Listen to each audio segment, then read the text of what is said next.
have dropped the temperature down to 108 degrees, which is going to make it a little bit friendlier than it was before. And we're going to start off with Buddy Hull on a solo. And here's the situation. The Vertex Roofing contractor, he owns the joint out in Frisco, Texas, is not yet qualified. The number down on the board is 418, and that is Billy Torrance. That's right, Captain Capco. So if Buddy Hull runs better than 4.18, he will knock Billy out of the field.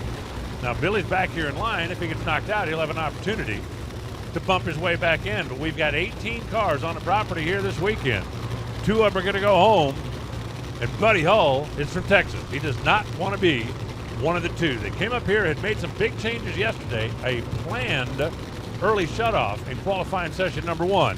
They kind of put themselves a little bit behind the 8 ball there, but now they've got one run, either put up or pack up.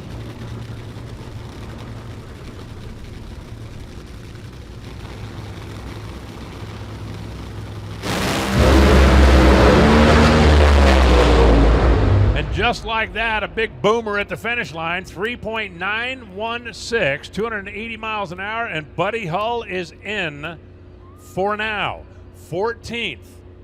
For the Vertex team. Buddy just needed to get the thing off the starting line, which he did, and through the trouble spot right there, which he did. At that point, you know it's going to run fast enough. Just how fast enough? And coming in on the finish line, there's a cylinder out. And there's the bottom end coming apart. And there's the flames as it crosses the finish line stripe.